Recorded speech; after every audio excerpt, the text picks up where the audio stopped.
పడిన అల్పపీడనం మరింత బలపడి వాయుగుండంగా మారింది. ప్రస్తుతం ఇది ఒరిస్సాలోని గోపాల్పూర్కి తూర్పు ఆగ్నేయ దిశగా 120 కిలోమీటర్ల దూరంలో కేంద్రీకృతమై ఉన్నట్టు విశాఖ తుఫాను హెచ్చరికల కేంద్రం తెలిపింది.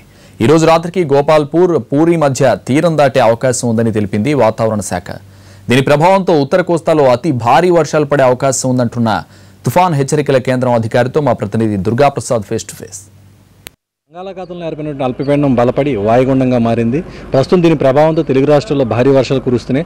ముఖ్యంగా ఉత్తరాంధ్ర, ఉత్తర కోస్తాలో కూడా అతి భారీ వర్షాలు కురిసే అవకాశం ఉందని చెప్పేసి విశాఖ తుఫాన్ హెచ్చరికల కేంద్రం చెప్పడం జరుగుతుంది. దీనిపై మనకి వివరాలు అందించేందుకు డ్యూటీ ఆఫీసర్ మూర్తి గారు ఉన్నారు. సార్ చెప్పండి సార్, అసలు ఈ తుఫాన్ ప్రభావం, వాయుగుండం ప్రభావం ఏ విధంగా ఉండబోతుంది? వాయుగుండం ప్రభావం వలన ముఖ్యంగా ఉత్తర కోస్తాలో 1-2 దగ్గర భారీ నుంచి అతి భారీ వర్షాలు కురిసే అవకాశం ఉంది. ఉత్తర కోస్తాలోని మొత్తం ఉత్తర కోస్తాలోని విస్తారంగా వర్షాలు పడే అవకాశం ఉంది. దక్షిణ కోస్తాలో పలు చోట్ల వర్షాలు పడే అవకాశం ఉంది.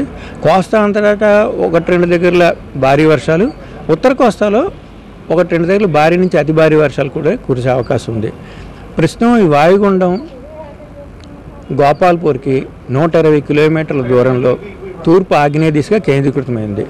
ఇది పశ్చిమ వాయు దిశగా పయనించి గోపాల్పూర్, ఒరిస్సా మధ్య ఈ రాత్రి తీరాన్ని దాటే అవకాశం ఉంది. కాబట్టి దీని ప్రభావం ఎక్కువగా ఉత్తర కోస్తా మీద ఉండే అవకాశం ఉంది. అంటే మత్స్యకారులకు ఎటువంటి వార్నింగ్ ఇవ్వడం జరుగుతుందా? మత్స్యకారులకు ఆల్రెడీ మత్స్యకారులకు ఫిషర్మెన్ వార్నింగ్ ఇష్యూ చేశాం.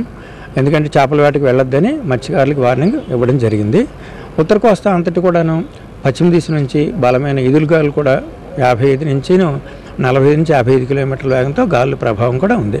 ఇప్పటికే పోర్టులు ఏమైనా, మేజర్ పోర్టులకి ఏమైనా హెచ్చరికలు జారీ చేయడం? ప్రధాన పోర్టులు అన్నిటికీ 1వ నెంబర్ ప్రమాద హెచ్చరిక DC1 అంటాం, డిస్టింక్ట్ కాషనరీ సిగ్నల్ DC1 ప్రమాద హెచ్చరిక జారీ చేయడం జరిగింది. 1వ నెంబర్ ప్రధాన పోర్టులు అన్నిటికీ.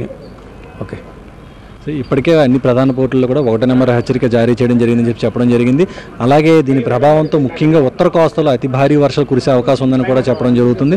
దీని ప్రభావంతో ఇప్పటికే జిల్లా అధికారులంతా కూడా, ముఖ్యంగా విశాఖకు చెందిన జిల్లా కలెక్టర్ ఇప్పటికే మండల స్థాయి అధికారులందరినీ కూడా అప్రమత్తం చేసి ఎక్కడికక్కడ వాళ్ళందరినీ కూడా మండల కేంద్రాల వద్దే ఉండాలని చెప్పేసి కూడా అప్రమత్తం చేయడం జరిగింది.